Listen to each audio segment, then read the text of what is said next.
अगली मौत किसकी? और उसके बाद वो जंगल एक बार फिर से सुमन की चीखों से गूंज उठा। लेकिन आज की रात सुमन की चीखों को सुनने वाला वहां पर कोई भी नहीं था। अगर वहां पर कोई मौजूद था तो बस हरिया, जो कि अब एक भेड़िए में बदल चुका था। सुमन के बालों को पकड़कर घसीटते हुए वो जंगल के बीचों बीच एक जगह पर ले जा रहा था। अगली सुबह गांव में। अरे भाई, पता नहीं क्या बात है, अपने गांव का हरिया किसान और उसकी पत्नी सुमन दोनों गायब हैं। दोनों का कोई अता पता नहीं। अरे कैसी बातें कर रहे हो भाई, ये कब हुआ है? अरे पूरे गांव में खबर फैली पड़ी है। कल रात को दोनों खेत की तरफ जा रहे थे, लेकिन लौटकर आए ही नहीं। तो हो सकता है अपने खेत पर होंगे। पूरा गांव ढूंढ कर आया है भाई। जानते हो क्या मिला वहां पर? क्या हुआ भाई? क्या मिला? बताओ हमें, क्या मिला? अरे हरिया की पत्नी सुमन के कपड़े पड़े हुए थे। शरीर का एक एक कपड़ा फटा हुआ झोपड़ी के बाहर पड़ा था, लेकिन दोनों पति पत्नी का कोई पता ठिकाना नहीं था। अरे भाई, लेकिन उसका जो दोस्त है ना रामू किसान, उससे पता करके आते हैं ना। अब तक तो दोनों साथ ही खेत पर जाया करते थे। हाँ, हमें उसके घर जाना चाहिए भाई। चलो चलो वहाँ चलते हैं, चलो। वो सारे लोग रामू के घर पर पहुंचते हैं। रामू अपने घर के बाहर बैठकर हुक्का पी रहा था। आज सारे के सारे लोग टोली बनाकर मेरे घर क्यों आ रहे हैं? क्या कोई मर गया क्या भाई? अरे कैसी बातें कर रहे हो? तुम्हारा सबसे अच्छा दोस्त हरिया और उसकी पत्नी गायब है और तुम यहाँ बैठकर हुक्का पिए जा रहे हो हैं? रामू ने अजीब सी नजरों से उन सब गांव वालों की तरफ देखा, जिसकी वजह से वो लोग एक बार के लिए डर गए। गायब है? अरे गायब नहीं है, मुक्ति मिल गई है। उन दोनों को मुक्ति मिली है। इस दुनिया में आकर हर इंसान पाप करता है और उसे उसके पापों के लिए मुक्ति मिलना बहुत जरूरी है। अरे ये कैसी बहकी बहकी बातें कर रहे हो भाई, हैं? और इसका चेहरा अजीब सा क्यों लग रहा है? लगता है दोस्त के मरने का गम बैठ गया है। पागल हो गया है शायद ये पागल। ये बात सुनते ही रामू चीख कर जोर से चिल्लाते हुए कहता है, पागल मैं नहीं हूँ, पागल तुम सब हो। और ये शैतानी जंगल अब तुम में से किसी को नहीं छोड़ने वाला, सबको खा जाएगा। याद रखना मेरी बात। शैतानी जंगल? कैसा शैतानी जंगल? लगता है रामू पागल हो चुका है। हमें यहाँ से चलना चाहिए भाई। चलो चलो चलो। तभी रामू की पत्नी बाहर आती है। नहीं, आप लोग इनकी बात का बुरा मत मानिए। 2 दिन पहले हरिया के साथ खेत पर गए थे। जब से वहाँ से आए हैं तब से ऐसी ही बातें कर रहे हैं। भगवान जाने ऐसा क्या देख लिया उन्होंने, खेत में कुछ भी बड़बड़ाते रहते हैं। लेकिन गांव के लोगों ने कमला की कोई बात नहीं सुनी और वो सब वहां से चले गए। रात अब धीरे धीरे ढलने लगी थी। तभी अचानक किसी ने धीमी सी आवाज में रामू को पुकारा।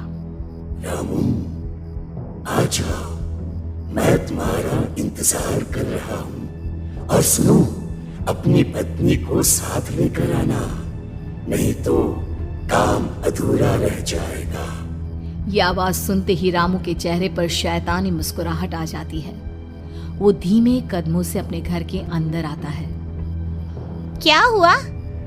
तबीयत ठीक है ना अब आपकी? मैं तुझे अपने साथ खेत पर ले जाने आया हूँ, चल। मैं तुम्हारे साथ कहीं नहीं जाने वाली। मुन्ना गहरी नींद में सो रहा है और उसे अकेला छोड़कर मैं तुम्हारे साथ खेत पर नहीं आ सकती। वैसे भी तुम्हारे उन खेतों में भगवान जाने कौन सा राक्षस घूम रहा है, मुझे तो डर लगता है। रामू गुस्से में दांत पीसता अपनी झोपड़ी से बाहर आ जाता है और कमला गहरी नींद में अपने बच्चे के साथ सो जाती है। तभी अचानक रात को रामू की झोपड़ी के ऊपर एक साया वही गाना गुनगुनाते हुए घूमने लगता है जो हरिया के मोबाइल में बजा करता था। मैं मौत हूँ, मौत हूँ, मौत जो पसरी है चारों ओर, जो आएगी कहीं से भी निगल जाएगी सबको। मैं मौत हूँ, मौत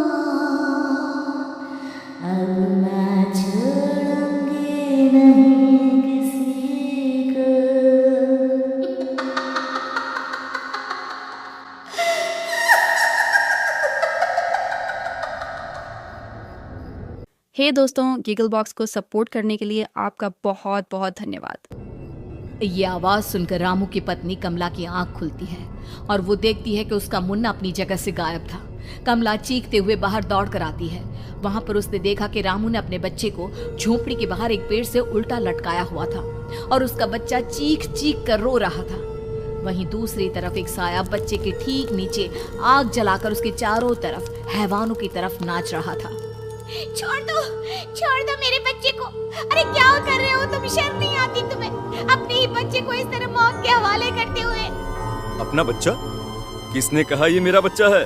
अरे ये तो उस रामू की औलाद है, इस गांव के किसान रामू की, और मेरी दुश्मनी इस गांव के हर इंसान के साथ है।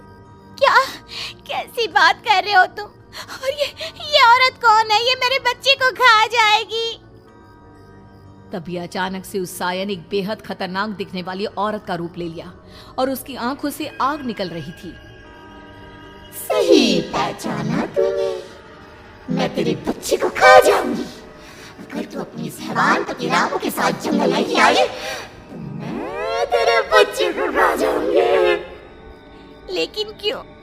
आखिर क्या चाहते हो तुम मुझसे? मुझे जंगल क्यों ले जाना चाहती हो? औरत बुरी तरह से ठहाके मार मार कर जोर जोर से हंसने लगी और साथ में रामू भी। ये तो तुझे वहाँ चलने के बाद ही पता चलेगा ना। अगर तू नहीं आई तो थोड़ी देर में तेरा ये बच्चा आग में जलकर मर जाएगा। चल जल्दी। नहीं नहीं, मेरे बच्चे को छोड़ दो। तुम जहाँ कहोगे मैं तुम्हारे साथ चलने के लिए तैयार हूँ। और उसके बाद उस बच्चे को झोपड़ी में लिटाकर आगे आगे वो साया चल रहा था और उसके पीछे पीछे रामू अपनी पत्नी के बाल पकड़कर उसे घसीटते हुए जंगल की तरफ ले गया। जंगल में जाने के बाद, कितनी खूबसूरत हो तुम। आज की रात बस तुम और मैं एक दूसरे के साथ रहेंगे। मुझे तुमसे बहुत डर लग रहा है। तुम्हें क्या हो गया है? तुम तो बिल्कुल ठीक थे। वो होगा जो हमारे बीच होना चाहिए। तो आओ आओ, अपने आप को मेरे हवाले कर दो। कमला ने डर की वजह से अपनी दोनों आंखें कसकर बंद कर ली थी।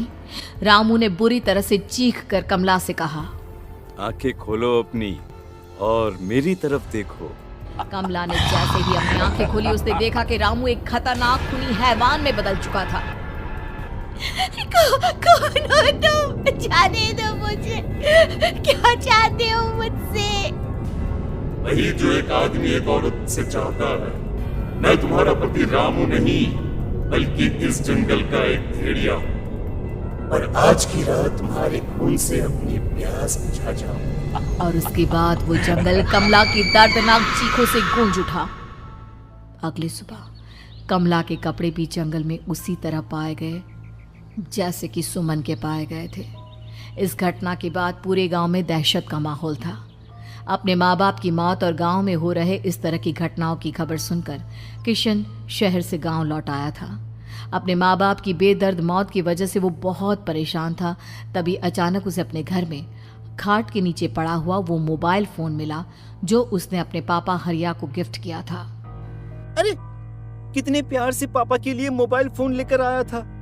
इसे एक दिन भी काम में नहीं ले पाए। और आखिर कौन है जो गांव में इस तरह की हत्याएं कर रहा है? क्या है इन सब के पीछे? क्या है? मुझे पता करना ही होगा, वरना एक दिन पूरा का पूरा गांव खाली हो जाएगा। इस गांव में एक भी जिंदा इंसान नहीं बचेगा। गांव के लोगों की मदद करने के इरादे से किशन अपने गांव से दूर एक दूसरे गांव में बहुत बड़े तांत्रिक के पास मिलने के लिए गया। तांत्रिक बाबा, अब आप ही कुछ उपाय बता सकते हैं। भगवान जाने हमारे गांव को किसकी नजर लग गई है। नजर नहीं लगी है, किसी ने तुम्हारे गांव को बद्दुआ दी है। किसी सताई हुई आत्मा का प्रकोप है और अब वो पूरे गांव में किसी को नहीं छोड़ेगी जब तक उसकी आत्मा को शांति नहीं मिल जाती। अरे लेकिन ऐसा कौन है बाबा? किसकी आत्मा है और कैसे मिलेगी उसे शांति? मौत है, मौत कहीं से भी आएगी और सबको निगल जाएगी। इससे बचने का सिर्फ एक ही उपाय है, लेकिन उस उपाय को करना आसान नहीं होगा। जो भी उस उपाय को करने की कोशिश करेगा उसकी जान जा सकती है। भले ही मेरी जान चली जाए, लेकिन मैं अपने गांव के लोगों की जान बचाने की पूरी कोशिश करूंगा बाबा। तो ठीक है फिर, अगली अमावस की रात जैसा मैं कहता हूँ वैसा ही करना। अमावस की रात तांत्रिक के बताए अनुसार किशन अपने साथ केरोसिन लेकर जंगल की तरफ चल पड़ा। उसके हाथ में देवी के मंदिर का सिंदूर भी था। किशन जंगल के बीचों बीच पहुंचा। ये देखकर उसकी आंखें फटी की फटी रह गई। वहां एक उबलते पानी का तालाब था और कई लोगों की लाश लटक रही थी। किशन की माँ बाप की लाश भी वहीं थी। माँ, बापू, क्या हो गया? ये क्या हो गया? तभी वहां पर एक औरत और आदमी आते हैं। उन्हें देखकर किशन चौंक जाता है। गोपाल काका, आपकी तो 5 साल पहले मौत हो गई थी। और निर्मला काकी, आप?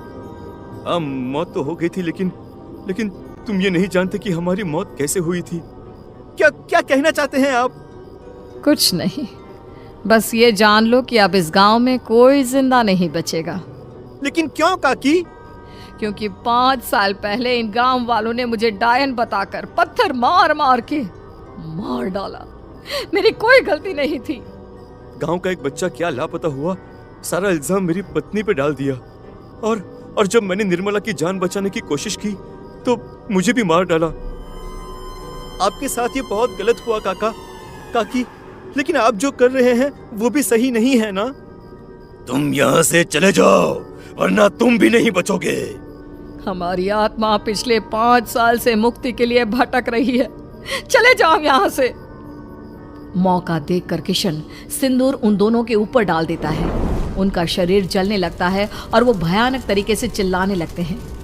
अगले ही पल किशन उनके ऊपर केरोसिन डाल देता है और वो दोनों जल जाते हैं। किशन अपने माँ बाप और दूसरी लाशों का अंतिम संस्कार करवाता है और अपने घर लौट आता है। लेकिन वो अभी भी इस बात से अनजान है कि मोबाइल अभी भी बज रहा था। मैं मौत